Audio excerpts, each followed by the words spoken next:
And I will turn it right over to Chantel. Thank you so much, Chantel, for being here again. You are an amazing partner, and I'm so glad that we are continuing this partnership. So thank you so much for coming back. Yes, thank you. Thank you for having me back. Welcome everyone into the space. Blessings. Have a great this start to this lovely webinar. Just before we get started, though, just want to just remind everybody to be able to take care of yourself and whatever your needs may be. So, if you need a moment to step away, if you need a moment to take a deep breath, if you just need a moment, just be free to take it. The beautiful thing about this is actually it's being recorded, so you can come back later when you need to. And it's actually interesting. So my name is Chantel. For those who probably haven't met me, I'm a human being first. Let's start there. And outside of that, I have become a registered nurse. I am what they call an end of life doula or death doula. I am a certified grief counselor. I'm a trauma informed practitioner. I am a certified thanatologist, a registered yoga teacher. I am a mom, grandma, all those great things. I'm a pet mom, a feather mom. I have chickens, and I'm a shell mom. I have a turtle. And I'm loving the experience of life right now. I am also a sexual assault survivor, which I share only as necessary for people. But I love being in spaces to be able to support others and just allowing people to have their whole human experience. So kind of how this came about because we were having a discussion after our last webinar and we were talking about care and the culture of care and how um, sometimes we have a real different concept or what has been given to us about self-care. So today we decided we are going to talk about the culture of care. So I am going to share my screen, so I may be off screen. And if there are any comments or questions or anything like that, you can either unmute yourself, you can throw it in the chat. Um, Andy's going to be the magical chat monitor for today. And just because I won't be able to see that. And so I want to just make sure that you feel safe enough to be able to provide input, responses, or whatever because we're all here to learn, but we can also learn from each other as well. So I am going to start by sharing my screen. I am so sorry. I have a puppy who knows how to get up the stairs now, so he might be my friend. I just want to let you know. If you hear something in the background, that would be him.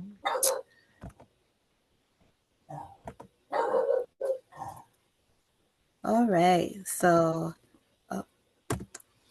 we are talking about the culture of care. No, I'm in the middle of a presentation. I'm in the middle of a presentation. We are in the culture of care. So, again, I am Chantel, and I wanted to talk about self care, caring for others, and creating nurturing environments for care. So, what are the intentions for today? I like to use intentions instead of objectives because it is what is said to be able to create what we're doing in this space. So, first one is to understand the importance of self care. Second one is learning how to support others. And the third one is creating environments, both home and in the workplace. So, why does this topic matter? Well, first, we all deserve to be cared for. Others in the community deserve to be cared for. And we deserve work environments that care for us. So, how we're going to flow through this today, introduction, which we kind of already took care of. And we're kind of going to break this down into little separate parts, three parts. So, first part is self care, second is care of others, and the third one is caring environments. And so, how do we integrate those or we start to put those in place. And then we have some space created for any questions and answers. So, would love to talk about why or what does self-care mean to you. So let's start there. If anybody would like to either unmute themselves or drop it in the chat box, what does self-care mean to you?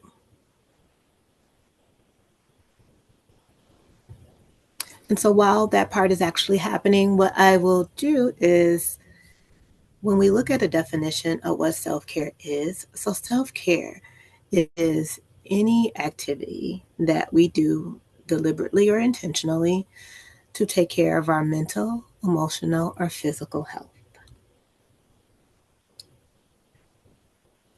And so, why is self care important?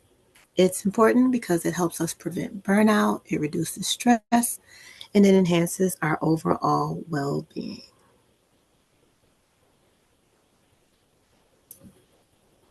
So in the chat, we have someone saying, knowing my own limits and when I need a break.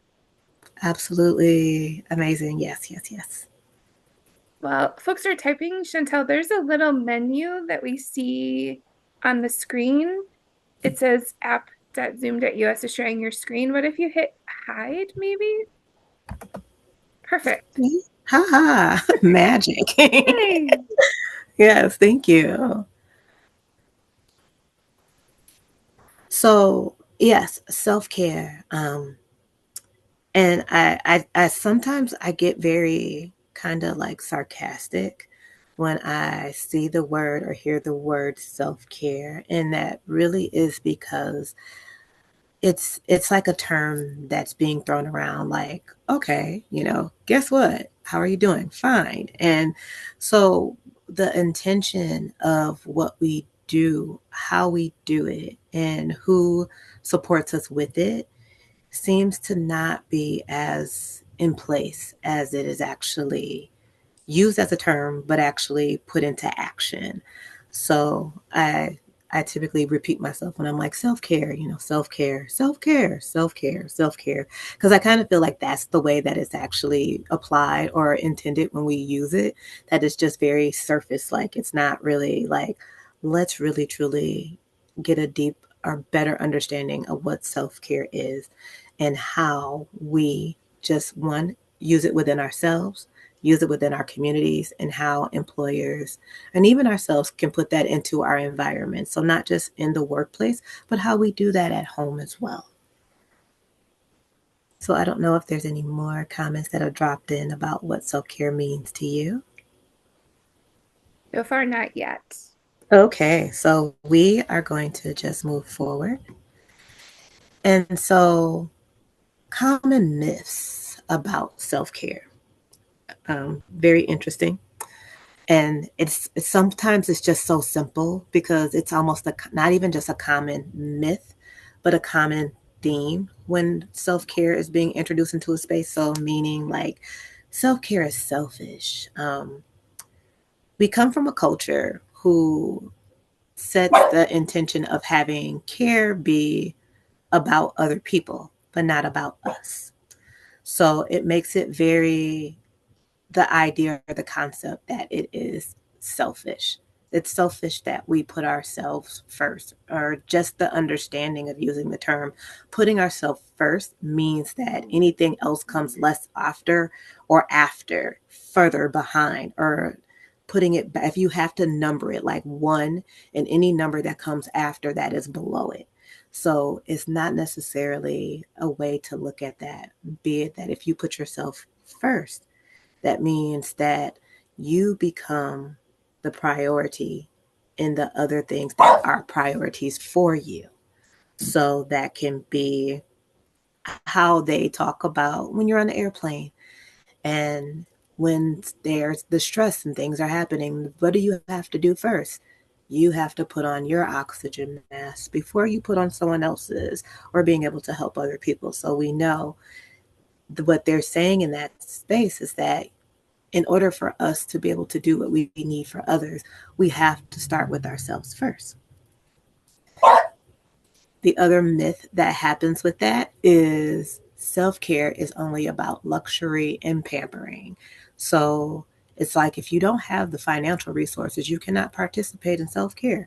And that's not true, because as we are going to go through this today, we're going to understand self care is not just about bubble baths, it's not just about spa days, it's not just about buying, something that's very expensive or going out to dinner or things like that or vacations. It's actually a lot more simpler for us than we actually sometimes take into account for.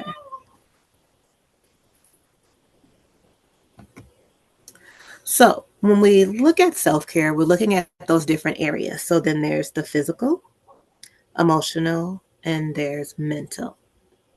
So, as we start to kind of like dig into our self care realm, and we're starting on the first, which is the self, which is us.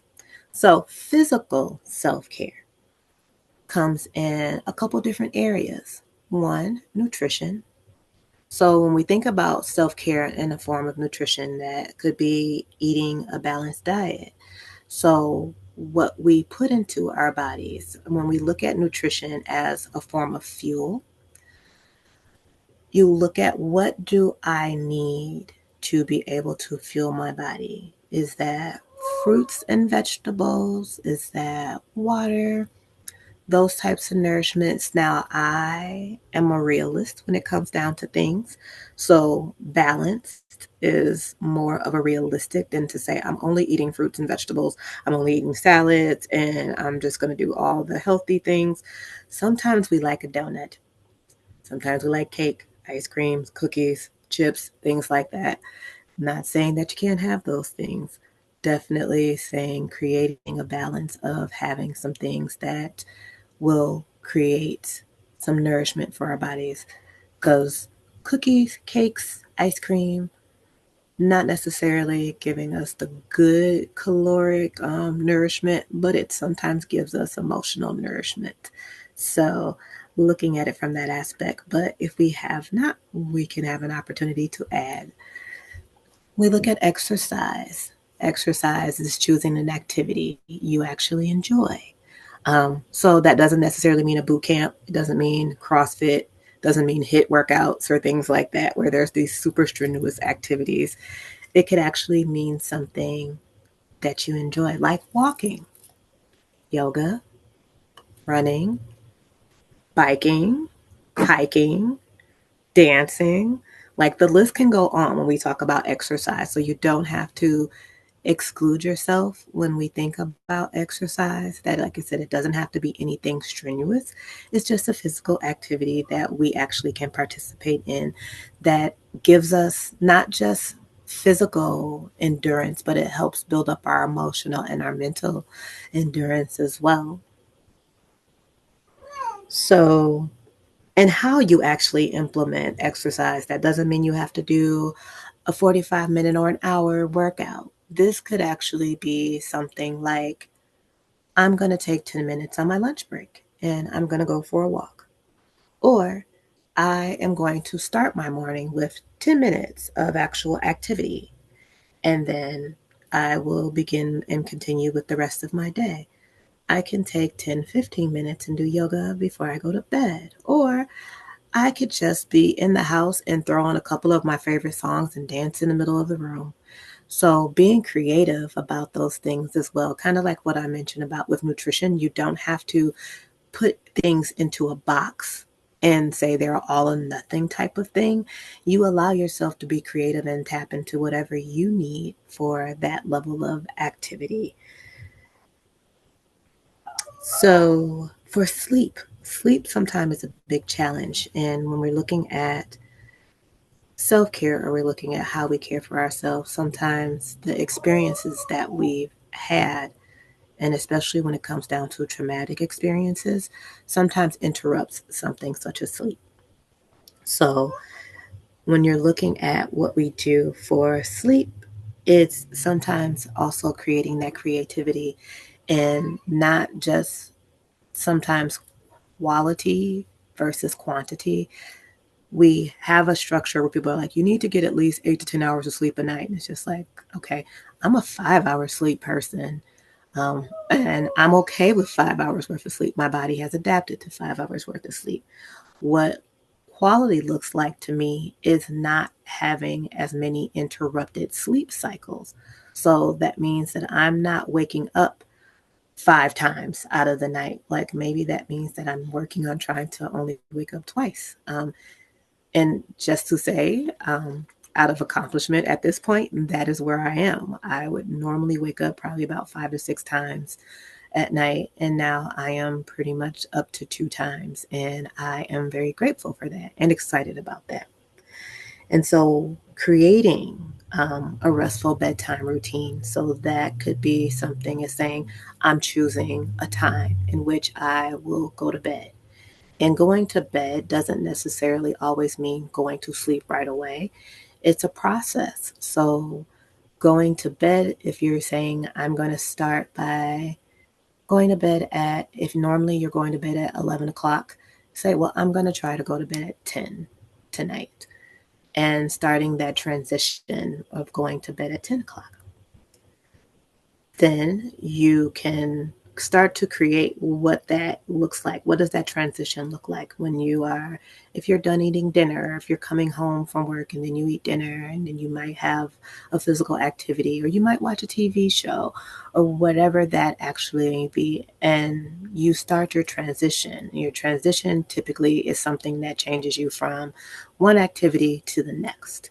And so your evening activity could be like some people go to the gym, some people may go for a walk in the evening, some people watch a TV show, some people may read a book, and choosing whatever that activity is that transitions you to your bedtime. So that may be for 30 minutes. Like once I get into bed, I actually turn off technology. So that means that I might not be scrolling on my phone. I might actually not turn on or turn off the TV. I know sometimes I had been a person for a long time where sleeping, I needed noise to sleep. So the TV became the safety mechanism for me. So I would have the TV on, and if the TV would go off, I would literally get up, turn the TV back on, and then allow myself to go back to sleep. So I ended up trying to transition myself away from the TV because you kind of don't have any control. You can turn certain things on, but like what happens after you go to sleep can be a totally different type of sometimes something that feeds into your sleep. So I started using things like white noise, ocean sounds, nature sounds, and different types of calming, soothing music to be able to put into that space to allow myself to have something, that type of noise in the background, but something that was actually more supportive to me being calm and actually sleeping.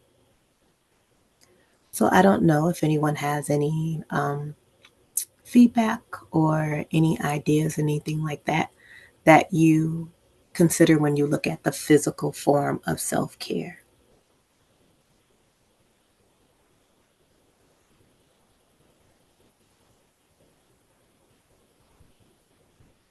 Someone in the chat put, I fall asleep pretty quick to reruns of How I Met Your Mother. Oh, I like that show.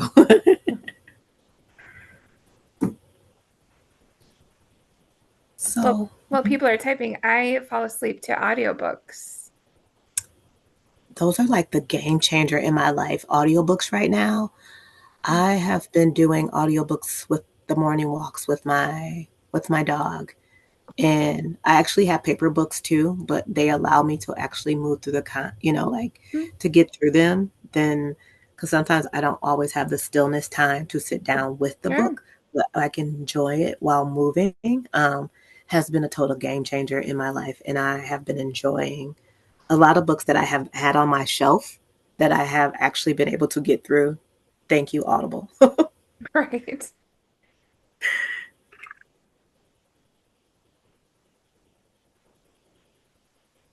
So while people are actually taking some time, because we can come back to those as well, we will move into the space of emotional self care.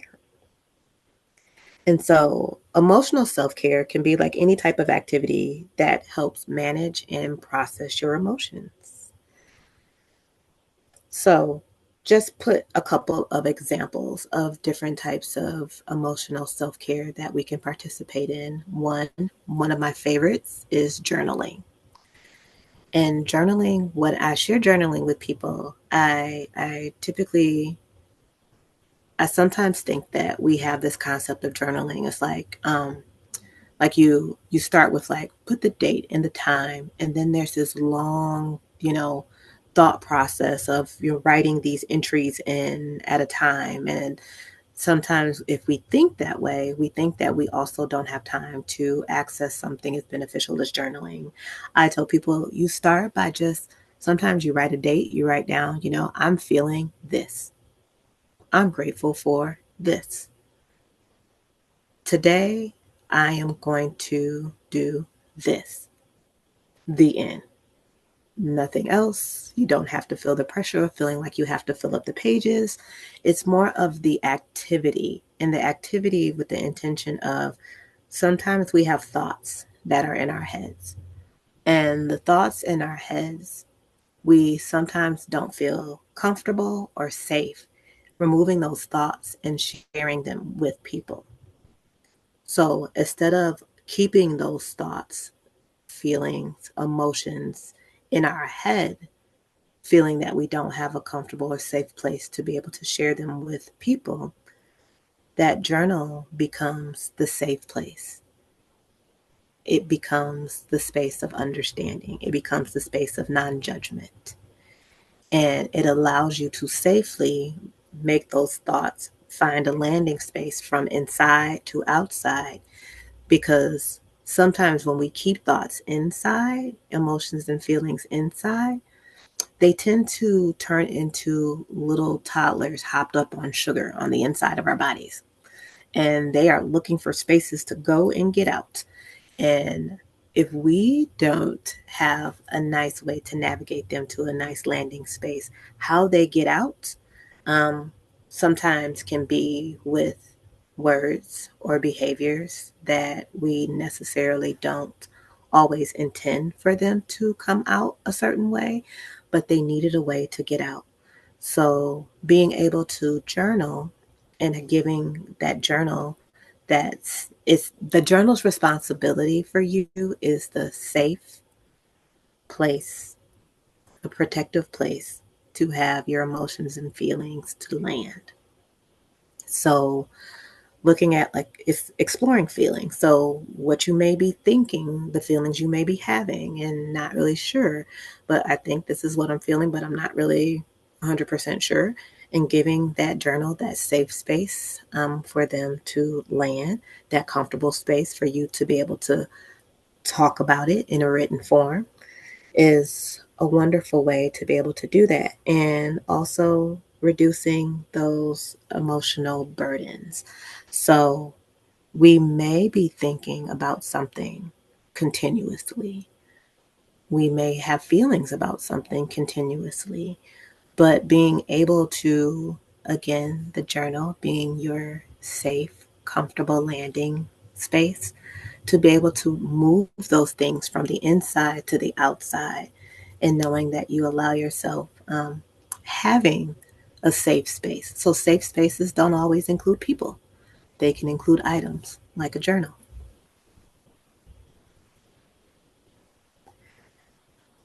So, and always, let me just back up a little bit. As far as journaling does not always have to be about negative things.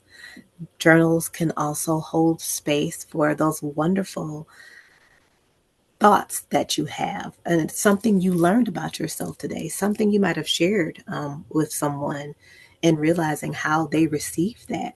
Like your journal is also a place to celebrate some wonderful positive emotions and experiences as well. Therapy. Therapy is a way for a supportive space to be able to have someone navigate those emotions, those feelings that we have. Sometimes because of the fact that we have not had the spaces of safety and security with people, that there's a hesitancy sometimes to enter into a therapy space, be it one-on-one therapies or in a group therapy session. So if that is that space where you're sitting in, where it's like I could use it, but I'm just a little hesitant with seeking out that level of support. Sometimes there is safety in groups. When you attend a group session where there are other people who have shared experiences with you, so it gives you that community of support, knowing that I don't feel alone with what I am going through or what I have experienced or the part of the life journey that I'm traveling through. It is a way to, it deals with our mental health as well. It also allows us to get direction when we are dealing with something. So, kind of the mentioning of the navigating where you are in your life journey and your life experiences. So, I've learned a concept, and I will share this as a nice little nugget. If you enter into the space of therapy, just carry this in your back pocket to, if you find someone that you don't resonate or connect with, remind yourself to, you can quit the therapist, but don't quit therapy. So allowing yourself to be able to say, this is not a good fit for me, but it's not the overall experience with therapy. It's, I need to find someone that is a better fit for me. And allow yourself to connect with someone that actually connects with you, because the better you connect with a person, the more benefit you will have from being able to work through and navigating the processes and things that you're dealing with in your journey. And then hobbies. So, hobbies are basically activities that you engage with that bring you joy, relaxation. So, hobbies can be anything. Hobbies don't necessarily have to be, um, it doesn't have to be painting. It doesn't have to be, excuse me, it doesn't have to be, any form of arts or craft or anything like that. Some people use Legos as a hobby. Some people collect things as hobbies. The goal is there are activities that bring you joy. So when we're looking at this emotional self-care space, between the journaling, the therapies, and the hobbies, are there currently any of those things that you do that you are doing your emotional self-care with at this point?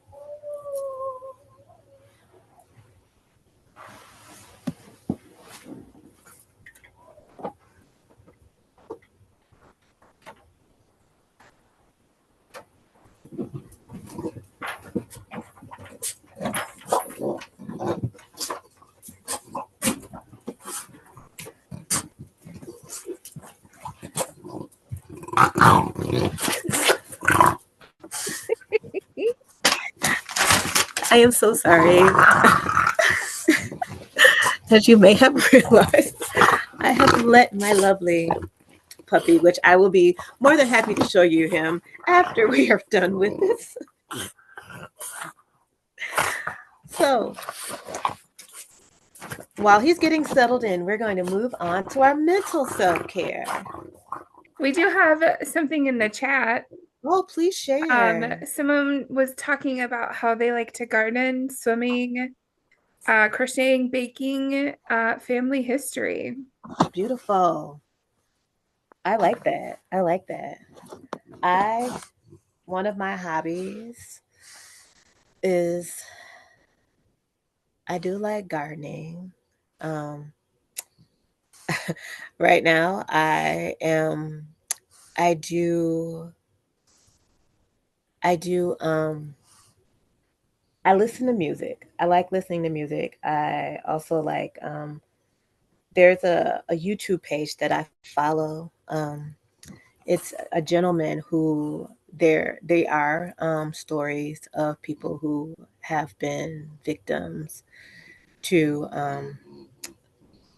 crimes. And what he does, I follow him because he has reinstilled the humanity of the victims, because sometimes in spaces they tend to put a lot of energy and focus into the person that has done something, but they tend to miss who the person was that something was done to. And he shares the most beautiful stories, and I love them. And so I watch and wait for him to highlight and share the life of someone else, and just to be able to honor them in such a way. Um, I I'm an animal lover, which was not a very it's a very new thing for me. So I want to take all the animals home in America, and my family won't let me, but just learning about different animals and seeing them in their natural spaces is actually a beautiful thing. And kind of going back in the physical self-care realm, I have a friend, and we actually just started this about a week ago. So we are officially the two members of the Sisterhood of the Dancing Pants. So we have a love for house music, and we love how it makes us feel. It gives us a feeling of freedom. It gives us a feeling of empowerment. And so we are doing dance parties. And so we just did our first one. We were at the lake, and all we needed was a speaker and our playlist, and we have like the best time, just dancing and just being carefree and releasing like all the cares and concerns of the world in that moment in time. And so yeah, so be on the lookout. You never know, we might just be hosting a Sisterhood of the Dancing Pants in your area coming soon. Who knows? That sounds so delightful. It is actually, we're like trying to schedule our next one. I'm like, we need to dance. We need to dance. So when we're looking at the space of mental self care, which is actually a really big space, because a lot of the experiences that we have gone through really take a toll on our mental. And so understanding that self care isn't just a physical thing, it isn't just an emotional thing, it is also a mental thing, and what we do to care for ourselves in that space. So when we look at mental self care, so that are the types of activities that improve the mental well being and to reduce stress. Because in this world, we know there is a lot of stress that's floating around here. We don't even have to go get it, it just shows up. So, a couple of things that we can consider is like mindfulness and meditation. So, I enjoy meditation and mindfulness, and the goal for both of those are to allow you to focus on the present moment.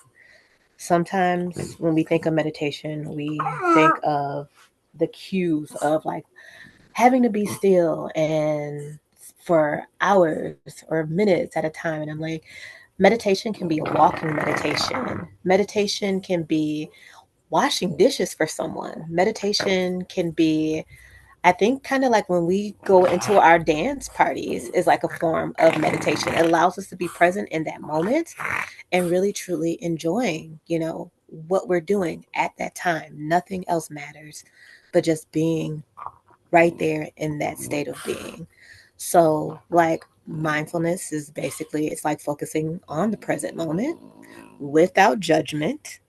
And I typically, we use the reference to the clouds a lot. So when we are in a space, if you're looking at the sky, the clouds always move. They're never still. So like your thoughts, feelings, and emotions, if you place them on a cloud, allow them to move through and they don't stay. Um, so having like a meditation practice, like I said, it doesn't mean sitting still, just being in silence or anything like that. YouTube has some magical guided meditations that can be used for whatever purpose you want to use them for. If you want to use them for peace, if you want to use them for calmness. I am a water meditation person. Being by the water gives me peace, allows me to be present with what I'm doing at that moment, which is typically just admiring and watching the water. So you can, when an example of a meditation that I typically start a meditation. So we can try this right now as an example. So you can start by finding a comfortable position for yourself, be it that if you're sitting, laying down, allowing yourself to be comfortable. From there, you can either close your eyes, and if you're not comfortable with closing your eyes, you can soften your gaze.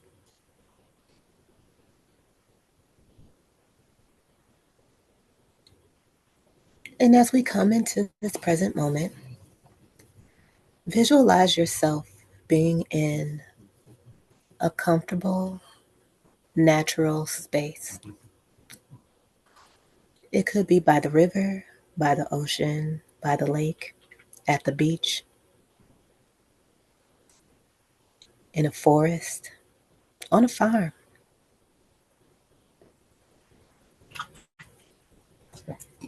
And in that comfortable space, you allow yourself to see what's around you.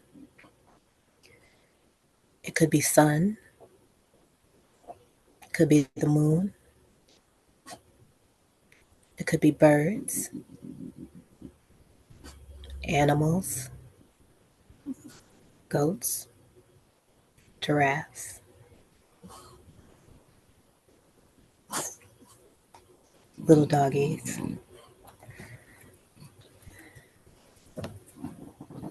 And then allowing yourself to be able to feel what's going on around you. You could be feeling a warm breeze, a cool breeze. It could be splashes of water, could be soft raindrops.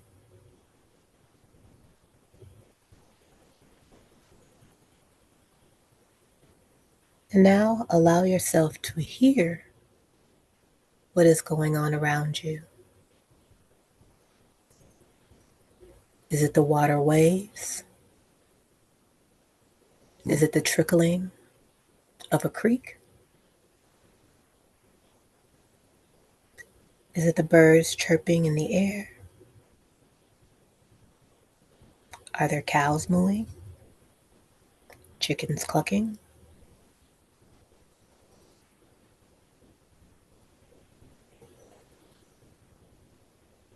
And as you allow yourself to be in that space and you're taking all of that in,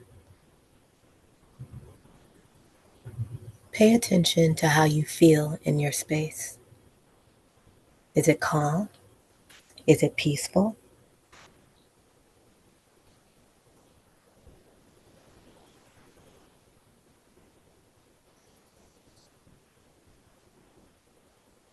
And as we slowly start to return back, coming back into the space that we just left, allowing you to take those feelings with you coming back into this space, slowly start bringing yourself into the present by wiggling those fingers and those toes, and slowly start to open your eyes or widening up that gaze.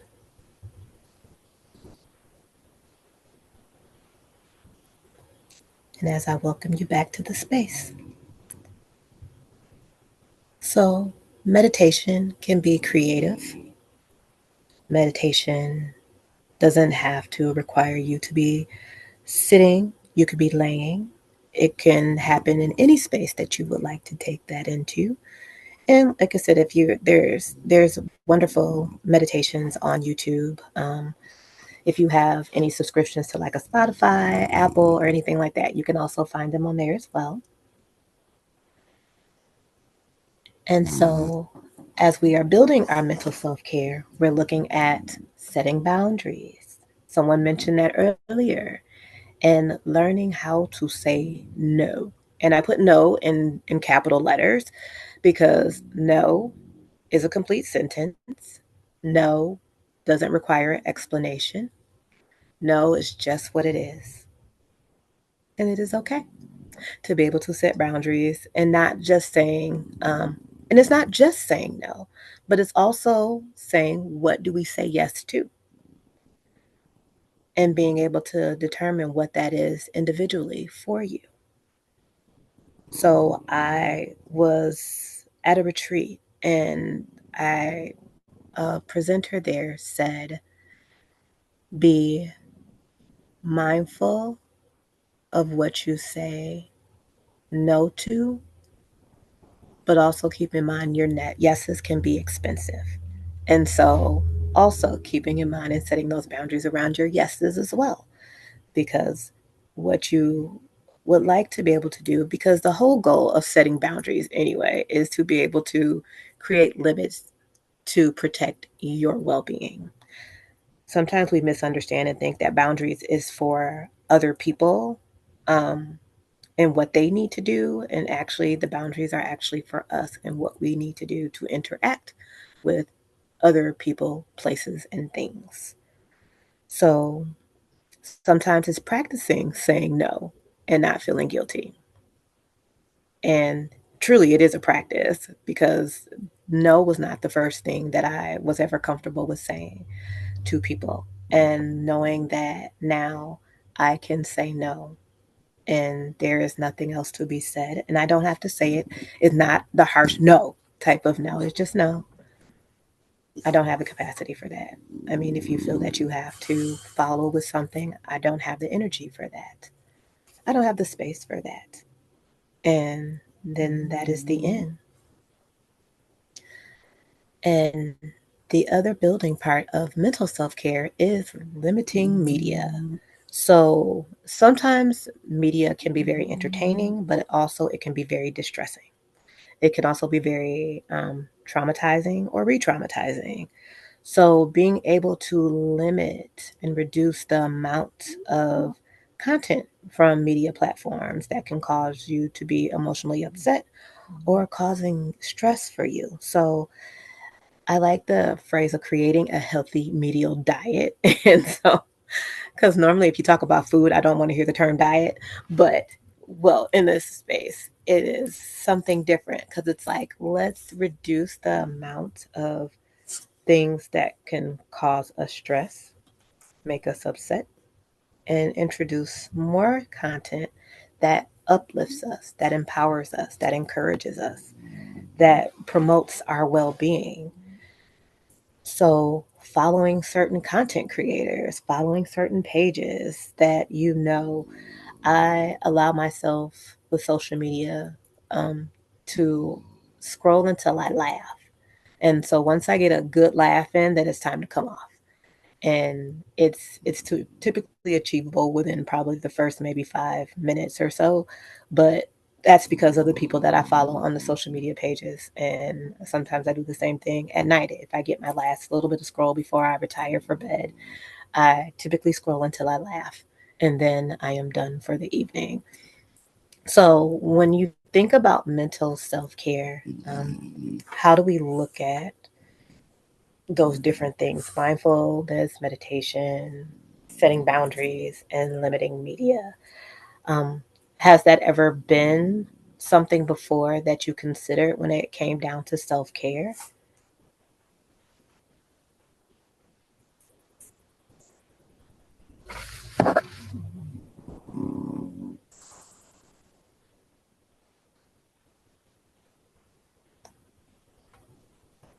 So,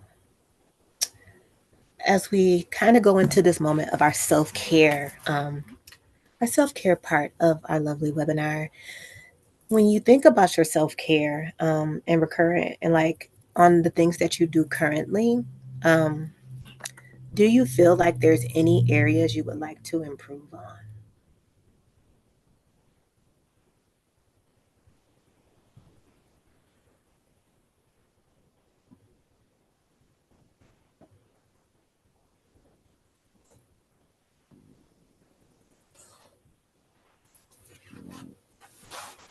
So, like, as you move forward into that space of like, what do I do now? And are there things that I would like to do? Has there something I haven't considered before? Is when it comes down to caring for yourself. Excuse me. For caring for yourself, is there things that I would like to try to do? And the beautiful thing about self care is that it is based on you. It's based on your time. It's based on your needs. So being able to kind of take that inventory, I have what I do with myself is sometimes when I feel overwhelmed, I tend to ask myself, what do I need right now? And I have been very good with learning to answer myself. And typically, my do I need right now sometimes is like, I need quietness right now. I need to be by myself right now. I need to change my scenery right now. I need to rest right now. And allowing myself to create that for myself based upon what I need. So, self care is exactly what it is caring for yourself. It is not selfish. It doesn't always have to require money and extensive amounts of time to be able to do so. So I don't know if there's any input or any comments or anything like that as far as our self care portion of this webinar. And before we move on to caring for others.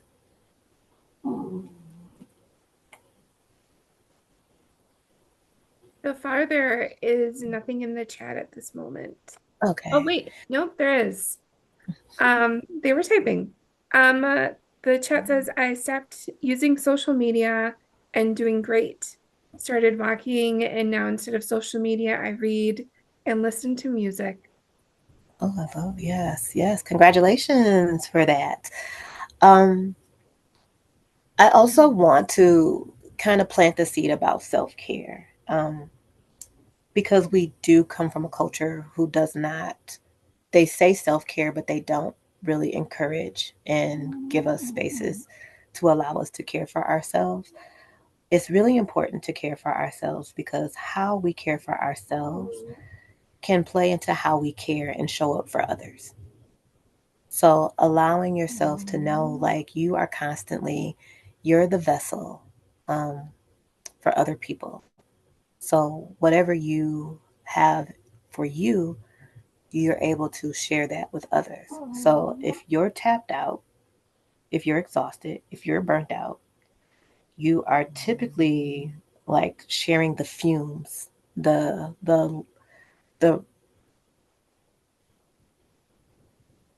I don't want to say like the leftovers in a sense, but we're sharing from the source that we don't have. So we are not only giving something less than we would choose to give, but also we're depleting ourselves in the process of trying to do that. So, moving on to if we have learned about how to care for ourselves, it also gives us an opportunity to learn how to care for or support others. And what two ways to be able to do that is like, how are we showing up? Are we showing up in the space to care for or support others with a need of our own? Or are we in a space to be open to receive what or give what a person is actually in need of themselves? So when we talk about that and how we do that can be two ways. One, how we listen, and the other is how we communicate. So, active listening is one way to be able to support others. And from that experience firsthand, how do we feel when we are sharing something in a space of vulnerability with other people and they are fully and attentively listening to us and responding based upon what they heard from us, not what they think they heard, not what they wanted to hear, not what they wanted you to say, but really truly being present and in that moment and hearing you fully.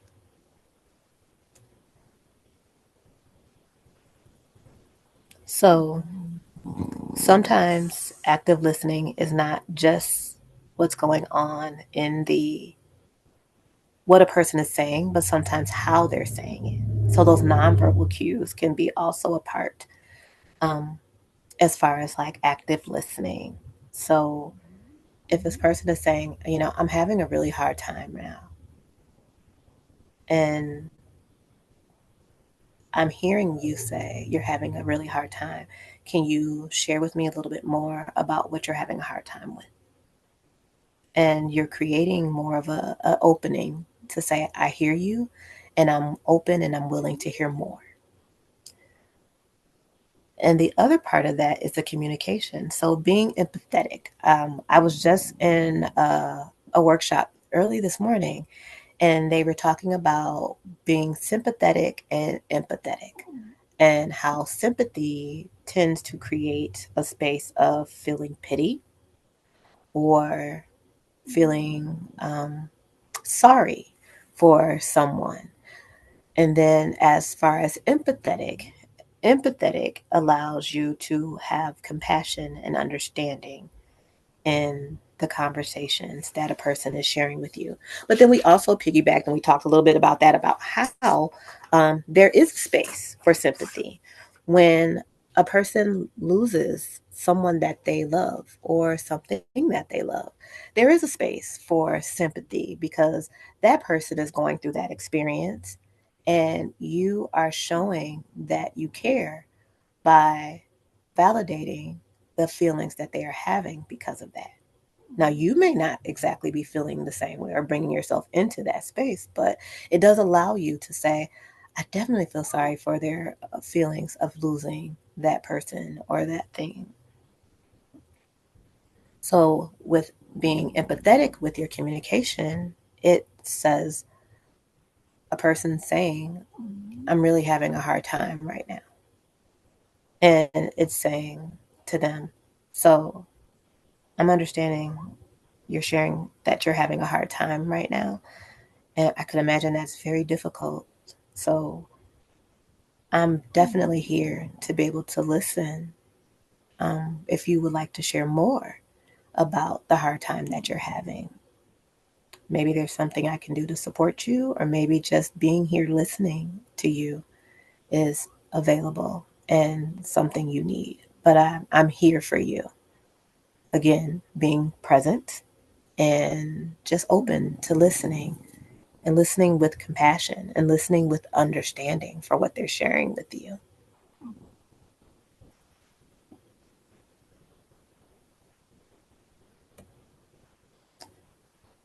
So, in the process of active listening and also empathetic communication, we might actually have a person start to, we start noticing that there might be some signs of distress. There might be some physical signs. So, like being fidgety, like tensing up when they're sharing certain things. Emotionally, they could have become tearful. They might start sharing and then just shut down. Behaviorally, it could be that goes from this calm, slow talking to all of a sudden just fast, rapid communication. The thoughts aren't really becoming consistent thoughts anymore. They might become physically just like where they show more anger and frustration. So if you start to notice that a person may be showing some signs of distress, to be able to approach them is first acknowledging that you see, like, I see that there's been a change that is happening with you. It seems that there might be some stress that's going on with what you're sharing and you're talking about. Would you be okay with possibly sitting with me for a couple minutes? Maybe we can take a couple deep breaths. Or if you feel at some point that it may not be safe to continue to be in a space with someone, it is okay to step away and make a phone call to get additional help. Or if you're in a space where you can call on someone physically to come and provide some additional help, you can be able to do that as well. Because just as well as you would be concerned for their safety, you also have to be concerned about yours.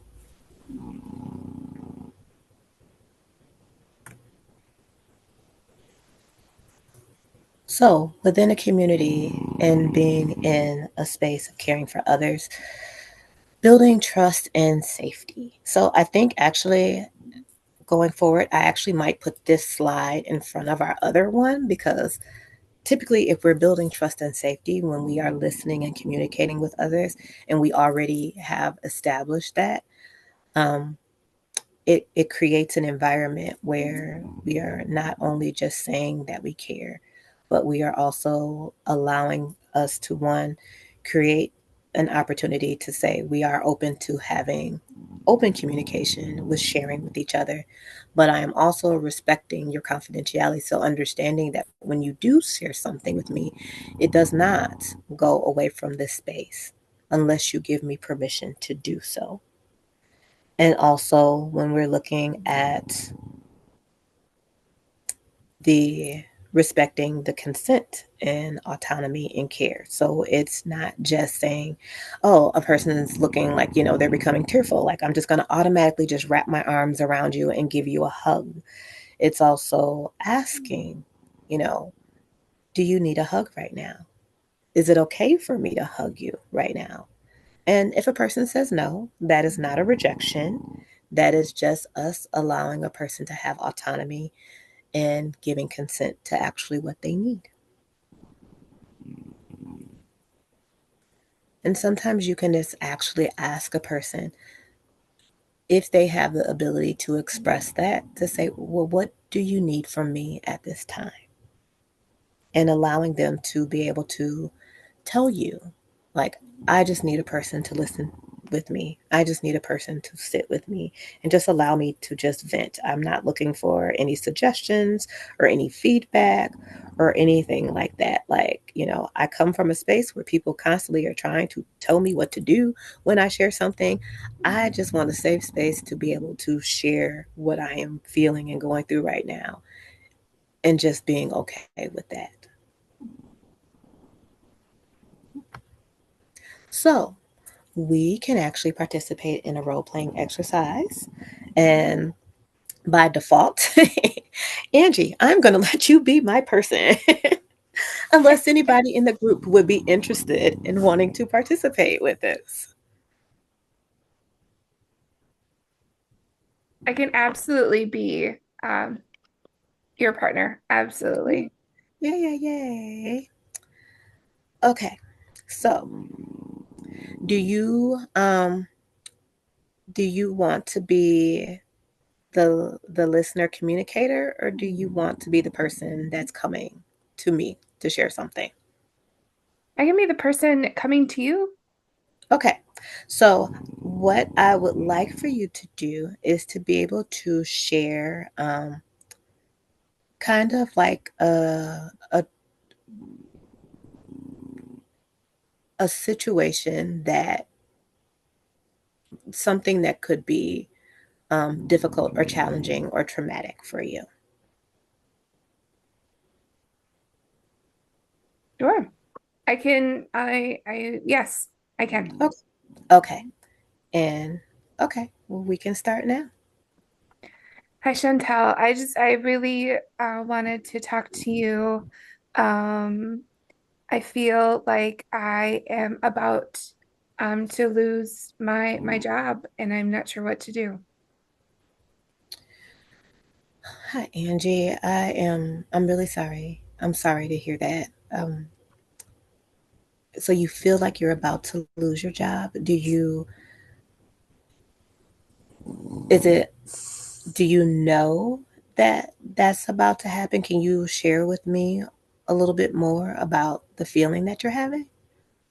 Yeah, I feel like I haven't been present. I feel like I'm letting people down. I just have this feeling that something is coming. Okay, so you're feeling like you haven't been present, that you're letting people down. Have you had any, excuse me, has anyone come and talked to you about that directly? No, no, I just, sometimes you just have that feeling Okay. that that something is going on, but no, nobody's talked to me. Okay. Do you feel comfortable enough to kind of, because I know we're talking about work, but how have things been outside of work? Pretty stressful, actually. Um, yeah, just I feel like there's just so much stress just all around, just everywhere. Okay. So if you could share like one thing that's been stressful for you that's outside of work, would you be comfortable sharing that with me? Yeah, probably just money, Okay. just money troubles, just in general. Okay. So there's the money troubles that you're having, and then now the stress of being here at work, feeling like you haven't been present, and thinking that because of that, that's happening, that you might lose your job, is what you're sharing with me, correct? Yes. Okay. So I can definitely understand how you feel like what's happening with you could potentially put you in a place of losing your job. I don't know if you would be open to any um, suggestions or advice at this time. Yes, please, I would love it. Yes. Okay. So I would just like to, one, tell you I really appreciate you for coming to me and being able to be vulnerable enough to share something as important like this with me. That is, I'm very grateful and very humbled by that, because I could imagine it's very difficult to actually share such big things that are happening in your life right now with a person. So I really appreciate that. And if you would possibly, just two things. One, we do have an EAP program here at work. So definitely, I can definitely share that number with you to give them a call. They do have additional resources and people that you can talk to about what's happening outside and also here at work, and how there might be a connection with those two things. And also, if you are comfortable, there is an opportunity to be able to possibly set aside some time with the supervisor and then just kind of do a check in and see how things are going. And maybe this is an opportunity for you to be able to share what's going on or how you're feeling at this time. I don't know if those two may seem, are you okay with those two types of things? Yes, thank you. Okay. And I am definitely here for you if you continue to want to talk and share about anything else. And I mean, if you need support, just someone being around with you with making those phone calls or setting up that appointment, I am more than happy to be able to support you with that. I would actually like that because sometimes just starting stuff is hard, right? And having someone there with me doing it, just starting the process is helpful. Awesome. So thank you. So if And scene. so if so that is would be Angie, if you have any feedback to share, I would definitely I'm open for that as well. Um but if anyone in the group here today has any feedback or any that you would like to share about that, you are more than welcome to drop that in the chat or come off mute. You can actually come back to that later. It doesn't matter, whatever is comfortable for you. But being able to, one, actively listening to what she's saying, to be able to empathize with her situation without judgment. Um, how did that make you feel, Angie? What I really appreciated was your tone, right? Like you kept it soft. Um, even though you're asking questions to get more information, with your tone of voice, it felt like you were sincerely wanting to understand what was going on. Um, Without being like when someone talks about a job, there's a whole heap of stuff, right? That could be the Yes. reasons why the person might be feeling that way. But I think asking questions because we want to know what's going on and how we're asking them are super important. And so like your tone of voice was really helpful. And even though it was like an imaginary situation, just making me feel like, oh, you really want to like know more and you want to help me as much as you can. Thank you. Thank you. Thank you. Thank you. So, hand clap for Angie for creating such an awesome Round of scenario to be applause. able to go through. Thank you. So now we have taken the journey of how do we care for ourselves? How do we care and support others? And now we get to move into the journey of cultivating a caring outside of all of that, our home environment. Because even though we go to work in workplaces, we also live in spaces too. So to be able to create a culture of caring in our homes. So looking at that from two different spaces. So when I say home, not just the confines of the structure that we live in, but also the people that we're connected with in those spaces as well. So, creating that culture of care when it comes down to our home environments. So, spaces that promote relaxation and encouraging nurturing spaces for our well being. So, declutter. That is the journey that I am on right now. I am decluttering my home because I realize there is a connection between what's in my space physically and what's in my space emotionally and mentally. So this has been quite a journey because I realized that I collected a lot of things and now I am like, do they have a purpose? Do they have a need? What are they here for now? Because at some point when we collected things into our space, they were there for a purpose.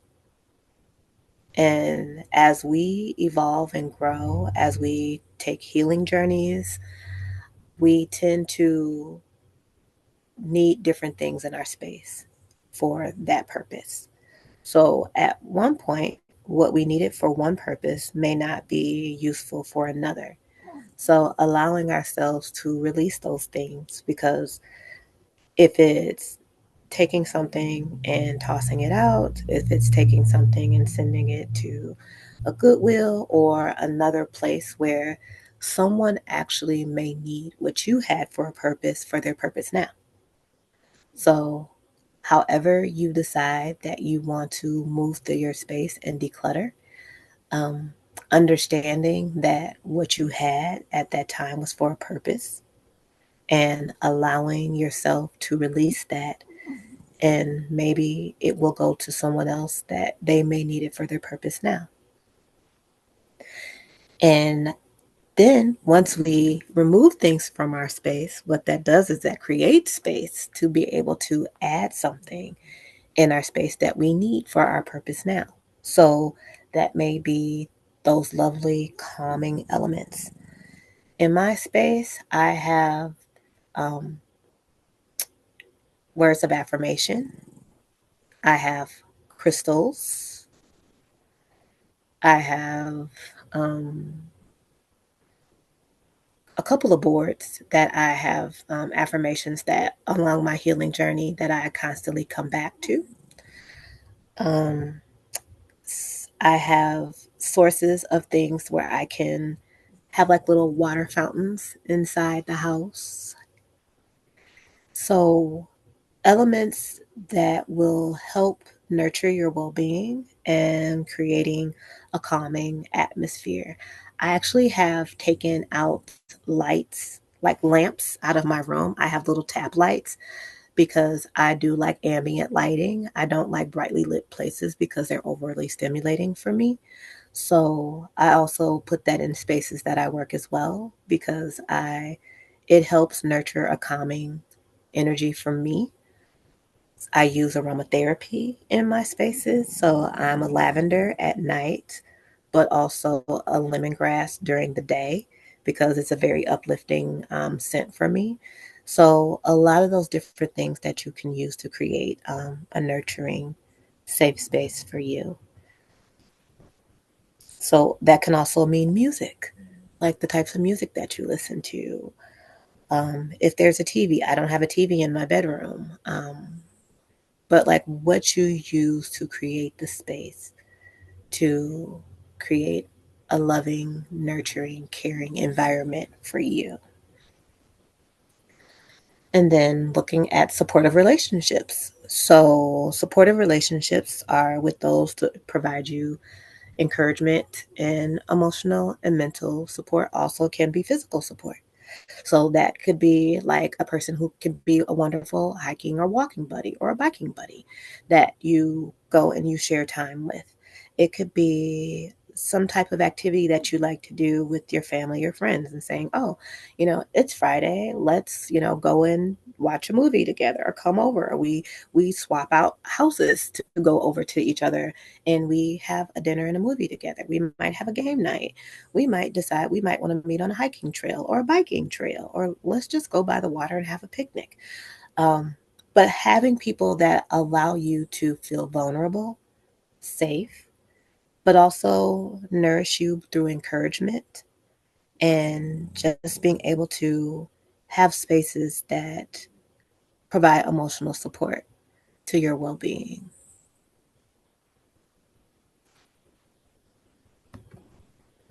So, fostering care in the workplace.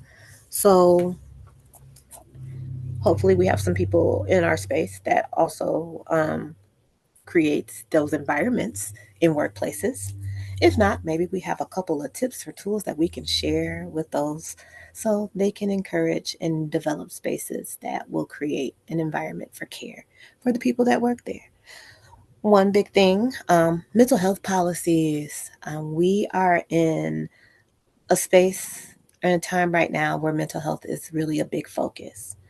And knowing that mental health plays into our physical health, our emotional health, and also into our work performance. So, if those things are not being supported in our work environment, they will also impact what we do in our work environments.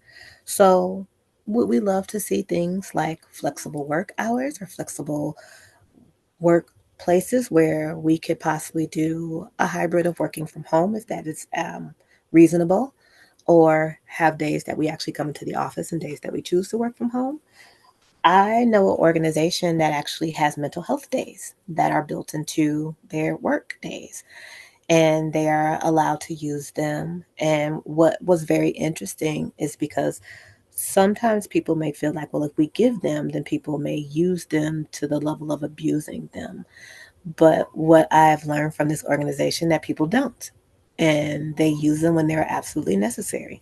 And not only do they not use them, sometimes they are encouraged to use them because the leadership notices when they show up and they are not fully there and present for their day because something else is going on, they have no problem with sending them home to take that mental health day because they know the value of what they bring when they are actually whole when they come to work and the impact of what that does in their work environment.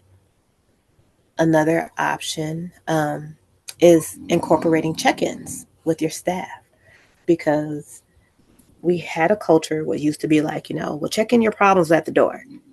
That's not a real thing because we are human beings and everything that we care for, we encounter shows up and it comes with us. So to believe that we can just walk through a door and drop those things off and switch a hat and flip a switch and just be the wonderful, attentive work, coworker, staff member, or whatever team member that we can is really not realistic. And it shows in work performance. It shows in how we interact with our coworkers. And a lot of us are in spaces where we care for other people, be it advocates, support people, peer support, whatever that may be. But what we do for ourselves or the things that sometimes we encounter with ourselves, it impacts how we care for the people that we care for. So allowing us to be able to have a check-in and see how are our staff members, how are our team members doing, how are our coworkers doing, and knowing that one, what they're doing is showing up and being present and being whole in the spaces that they show up in, and how important it is to the work that we're doing in our organizations, our companies, um, our other places of employment. And then also having an inclusive culture.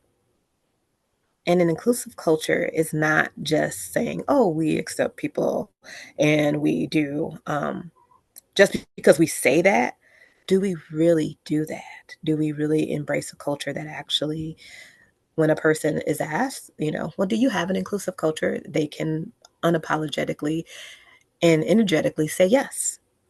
So that is having that workplace environment where all individuals feel valued and respected. So, what could that look like?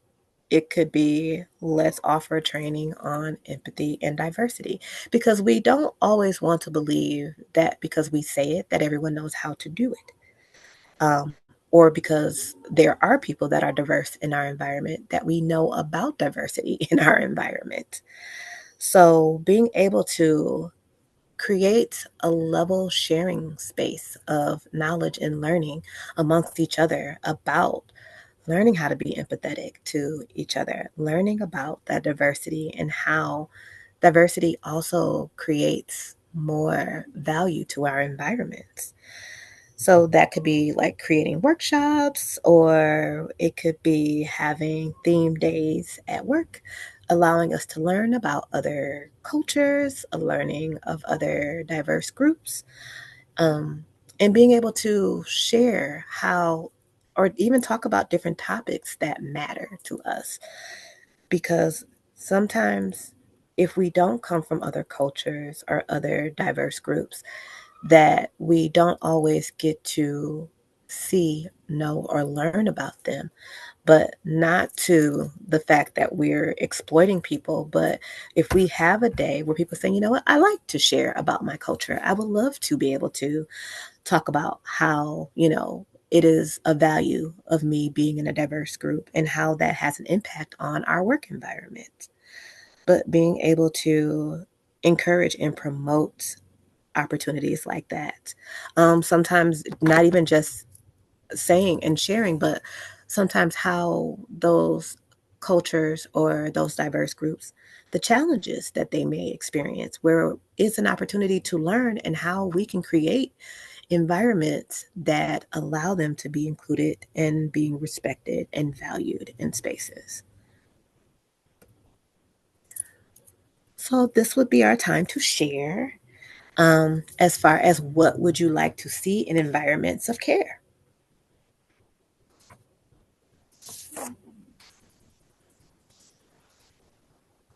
Well, people are typing Chantel. I Okay. love to see mutual care And making sure that if we give care for someone, we take it back. We also receive care, and making sure that we aren't always taking care, that we're giving it back, I guess is what I'm trying to say. I understand. So, for an example, and you can tell me if this is right.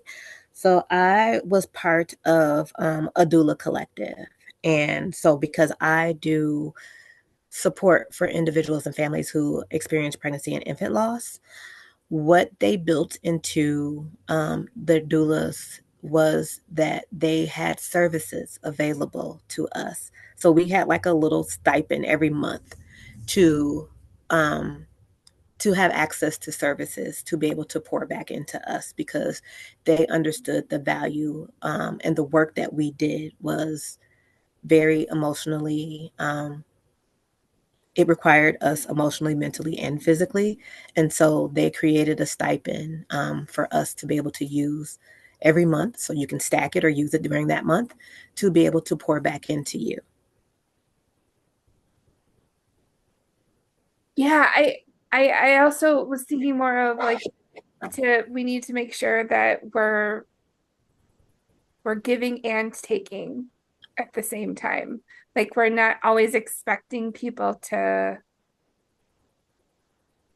when we're thinking of like community care, we're not always expecting people to give to us, that if we are also in a position to care, we should, instead of just expecting people. I don't know if I'm explaining that correctly. So, um, another example. So, one of the programs that we have is the Doula Village, MKE. And we have birth workers that are in the community. They're community based birth workers. And in order for us to have a good birth outcome for our families of color, they put in a lot of work into those families. And I mean, like, taking to appointments, bringing them items that they may need, to reduce the stress on them.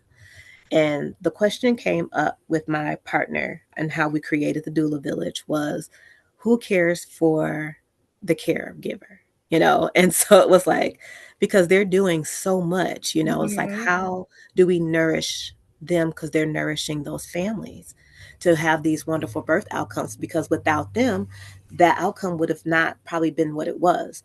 So what we do is that we deliver what we call survival bags to the hospital for the doulas. So that includes like nourishing snacks, their pre-pasted toothbrushes, their body wipe towels, there's mouthwash, peppermints, a word of affirmation. So we deliver the bags to the doulas at the hospital when they're there supporting a birth. And then when they're done supporting the birth, we actually deliver their first meal for them and their families because now it's time for their recovery because they have put in so much to that family. It's time for someone to pour into them because we know that without the work that they're doing, the outcomes wouldn't be what they are. So we want to take time to be able to pour into you the way you pour into other people. Like sometimes you have to be the receiver and not always the giver. Yes. Yep. Oh, okay. Got it. So yeah, so that is our model of care of what we do with the doula village. So we are building on that to creating a space for them to be able to come and share, to share challenges, to share celebrations and things like that, but creating a safe space for them for that. So we're building upon that. So that's something we, as a community, we want to provide back to them.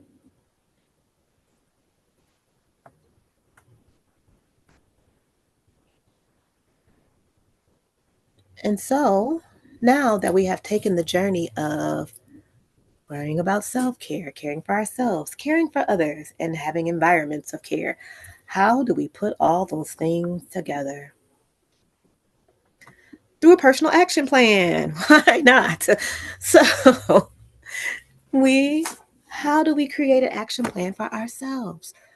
Well, first things first, I am a realist, so we have to set realistic goals. So that's not like you go in and say, okay, well, I'm going to create a whole new self care plan. It's just start with one is the action plan. And when you're creating those realistic goals, you also want to make sure that it's something that is achievable. So we don't want to go saying, I'm going to plan a vacation. I'm going to go and clear out my vacation, time, and I'm going to do all these things. And it's just like, let's start with one, because we're all able to handle one thing for ourselves, one way to support others, and one way to change our environment, be it if it's our home or our workplaces. So this would be my charge to you. So when you are leaving from the space, think about one thing you would do for your self care practice, one way to support others, and one change to your environment. And you can slowly just take it from there.